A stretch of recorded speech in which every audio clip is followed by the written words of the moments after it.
Hey guys, welcome back to the channel. This is my 2021 Model S long range version, and there's been a really big software update here.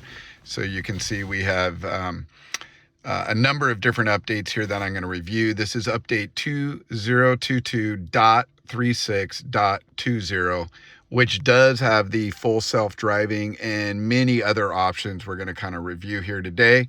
So pretty exciting update. I never made it to the full self-driving through the safety score because I could never get it high enough score. I got to like 99%, but was never able to get it. Never could get to 100%. Any of you that may have done that, please list that below in your comments. But really excited to finally get this. I actually shot a full self-driving video just yesterday. It was raining the entire time, but if you guys want to see that, I'll put the link below. But it's certainly on my channel if you guys are subscribers. Please like or subscribe to the channel. Like the videos, please. It helps in my search engine optimization when we get into the rankings and everything. So I really appreciate it if you can do that. So overall, let's get started on this software update. Again, 2022.36.20. Okay, so the first, and these are not in any kind of certain order, so we have a number of them to go through today. But the first one is the ability for Tesla to actually suspend your full self-driving, again, a beta version of this. And they did this because they really want to make sure that people are paying attention in full self-driving. My guess is when they first released full self-driving, they had a number of people that were not necessarily paying attention. What this will do is if they have over 5 different, what they call forced autopilot disengagements, they will actually suspend the full self-pilot. I don't know what it takes to reactivate it, but they're just strongly warning you to keep your hands on the steering wheel, to keep full knowledge of that.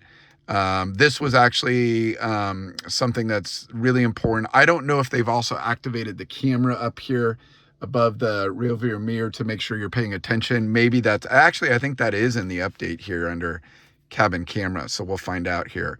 Let's take a look. Okay, so that's what this is essentially the suspension.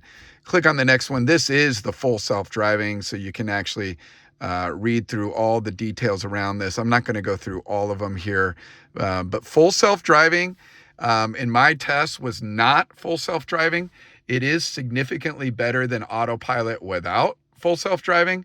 But again, keep in mind that this feature is a $15,000 upgrade in buying any Tesla. I don't know if it's quite worth that. It certainly is way better than autopilot before, but not sure it's worth that kind of money for full self-driving. I did it yesterday in the rain, and I know it doesn't work as well in the rain. However, I found it to be considerably better than the older autopilot, but not true full self-driving. I drove from my house all the way over to REI outdoor clothing store, which is about a, I don't know, 12-15 mile drive, not too far at all. It did stop, but I did have to interrupt it a couple times, had a couple close calls actually with it. So to me, I would give it maybe a B if I were giving it a grade in school, maybe a C plus. It was good. I just don't think it was worth the full, cost of getting it added to the car. I would maybe, feel like I could spend another $5,000 to get full self-driving, but certainly not the 15. So I think that's a little bit crazy, and it's not quite there yet. I don't know what it's going to take for Tesla ever to get there. I mean, Elon's been talking about full self-driving for years. So to me, it doesn't seem like it's quite there, but it's certainly better than the other autopilot. So you be the judge of that. For those of you that have a Tesla, I'm sure you're already getting this as well. You do have to activate it under the autopilot buttons. You have to be in park to activate it. So it does take a little bit of work to get that going. All right. This is, again, more detail on the full self-driving, all those things that are in here. So again, I would encourage you to read these key components and how to use it. I for sure don't want to be accountable for anyone trying this out without people realizing this is a beta it's not fully working to the level that a lot of people may feel. So anyways, those are kind of intertwined. Let's go to the cabin cameras here. So that is part of this as well. So you can read about the cabin cameras. It'll tell you a little bit more detail, but this is to make sure that your eyes are on the road and they're paying attention.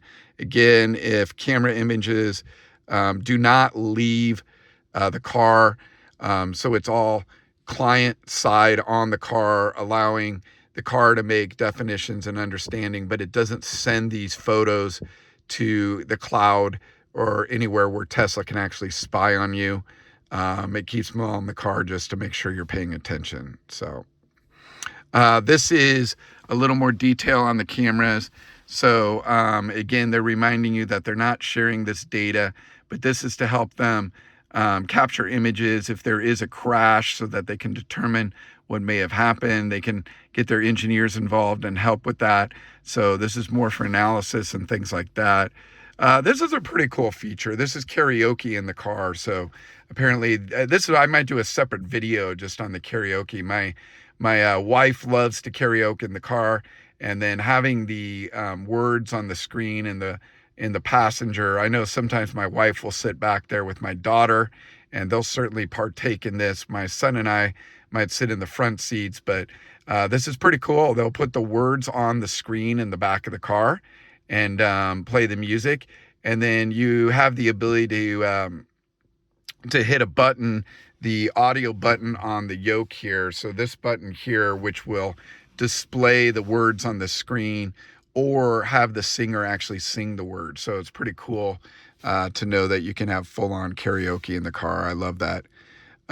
Next is there's an energy app now. I would assume this is in the primary Tesla app that gives you the ability to measure energy and what they call vampire energy, which is energy that gets sucked out of the car even when you're not really using the car. So what kind of energy is it doing? You can monitor to this energy, see how much energy the car takes when it's parked. There is a significant amount of energy for Sentry mode. That's when the car has its alarm system with the cameras on it. So this is going to be kind of interesting to take a look and play with. All right, we have cabin overheat protection. This is kind of nice. So if the cabin is overheating, your climate controls can come on, and you can choose a certain temperature, it looks like, to keep the car at, which is pretty nice. Some additional media player options are now in the mobile app.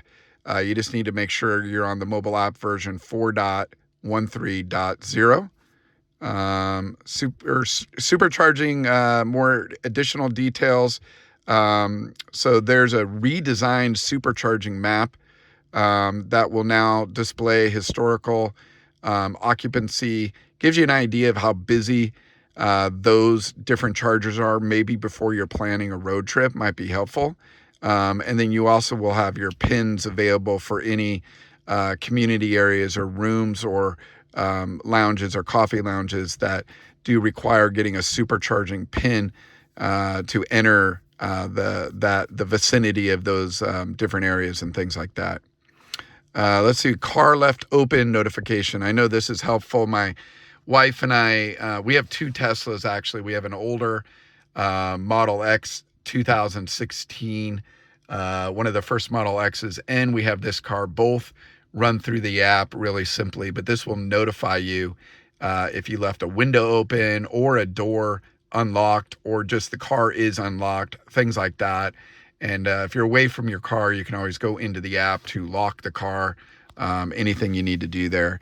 And then some additional language support. Looks like we're also as part of this update. So overall, there's a lot of really fun things to test. I think I'll do a few videos on the full self-driving. Take a look at the one I did here in the rain. I am hoping that in drier climate, it's going to do a little bit better without a lot of the rain. One of the things they did talk about with full self-driving is it doesn't do quite as well when the cameras have water drops on them, or they can't see the lanes, or they can't see the painted lines as well. The computer all works off of that. So I can understand why it didn't work quite as well in the rain yesterday. So I'm hoping for a better test. I'll post both videos. I'm going to post the one in the rain first because I already recorded it, but I will post one being totally dry so you guys can kind of see the difference and compare.